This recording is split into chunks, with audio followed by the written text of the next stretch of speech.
Hello and welcome to Devil's Advocate.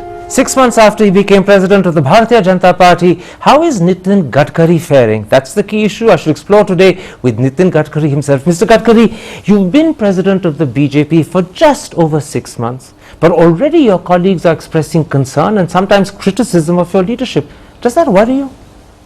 There is no criticism from my colleagues. My only problem is related with the media, the perception of media. Well, let me quote to you what your colleagues have been saying to the newspapers. To the Times of India, they've said your leadership is haphazard and indecisive.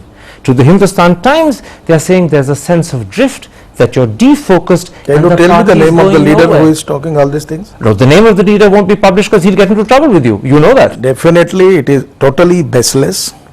It is a section of media. Many times it writes many things about BJP. I never understand why they write, what agenda they have. But the people are making this type of comments on the basis of false information. This is not a case with me and neither with the party also. But in fact, the media has gone even further. The Indian Express on the 30th of June has said that the Sangh Sachalak of the RSS is unhappy with the way the BJP is functioning. Have you discussed with RSS, Sir Sangh? But the Indian Express has gone public. Half the country's read it. That is my problem. Why? I don't know what the reason. The perception of the media is like this. There are some people who write this type of news. I have no objection about it because I admit the right what they want to write. It's no problem for me. But there is, I have discussed many times with Sir Sangh. He never talk anything like this, and this is all things which are written in the paper.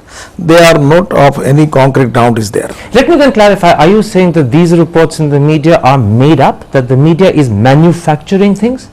No, actually my information and my knowledge and my experience from media, it is the perception of media, and it is, I don't criticize them, that without knowing the evidences of the cases, they just write what is the idea in their mind.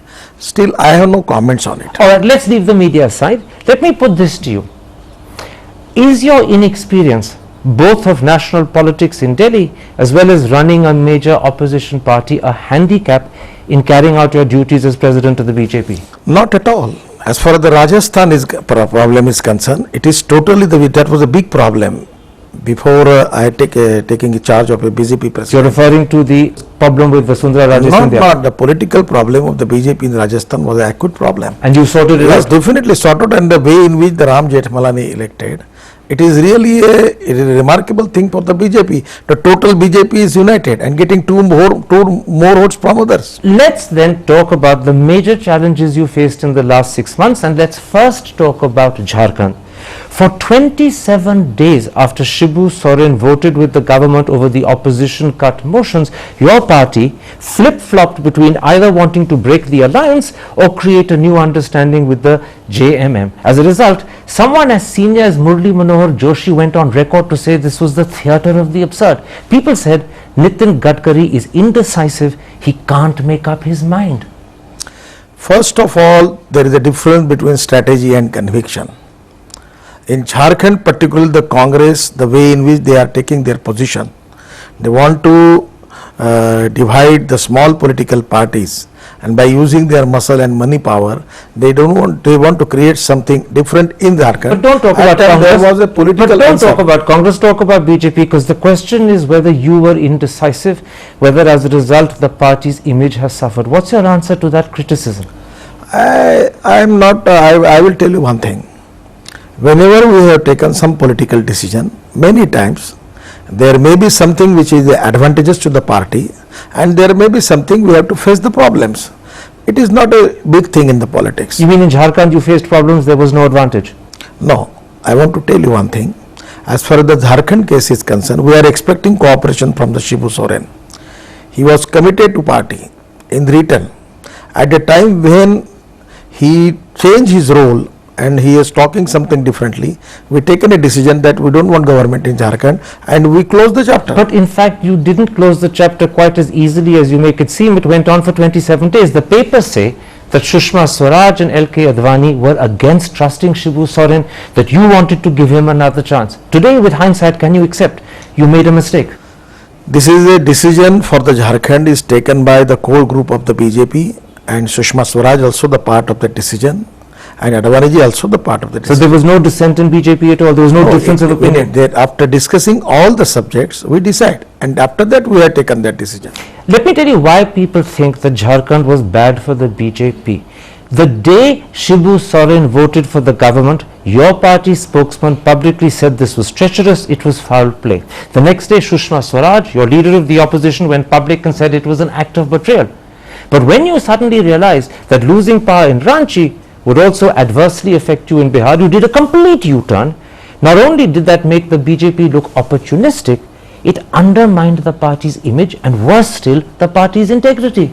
In many cases, particularly the Congress party and the political party has taken many decisions politically. But you don't compare yourself to Congress, do you? You're a party with a difference. You're supposed to be better than Congress. We are a political party. But then how do you account for this flip-flop, this opportunism? Actually, long term I will tell you, the Jharkhand episode will be beneficial for us. You wait for some days. You sure that isn't just a vain boast? Not at all.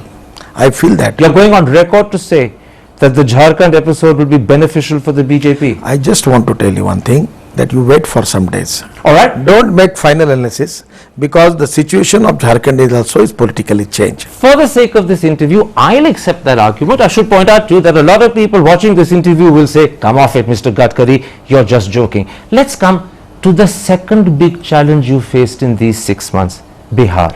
Can you accept that in handling the Nitish Kumar controversy, the BJP was inept and it perhaps mishandled it? Not at all.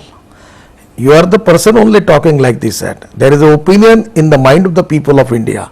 The way in which we handle this issue, the people are appreciating. Let me tell you why. And it is not a problem which are created by the BJP.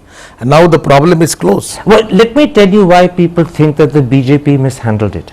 Not at all. It is not at all mishandling. Let me tell you, in the Lok Sabha elections of 2009, the NDA won an astonishing 32 out of 40 seats, and Narendra Modi didn't step foot in Bihar, he didn't campaign in Bihar. Why then, just 5 months before the state elections, are you trying to build up his image through advertisements in Patna newspapers? It's unnecessary, it's uncalled for. Why are you doing it?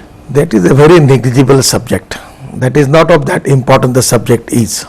Actually, it is not the party. It is something, if a photograph is printed in somewhere in the newspaper, it is not a big issue. But the issue is already closed. But you knew it would annoy Nitish Kumar. It was unnecessary, and most importantly, you don't need Narendra Modi. You won 32 out of 40 Narendra without Modi him. is a chief minister of one of the state. He is a party leader. At the national executive, he is also expected there. And whatever decision for our party, we will decide who will be the leader campaigning for the party. Is it possible for us? You belongs to one TV channel.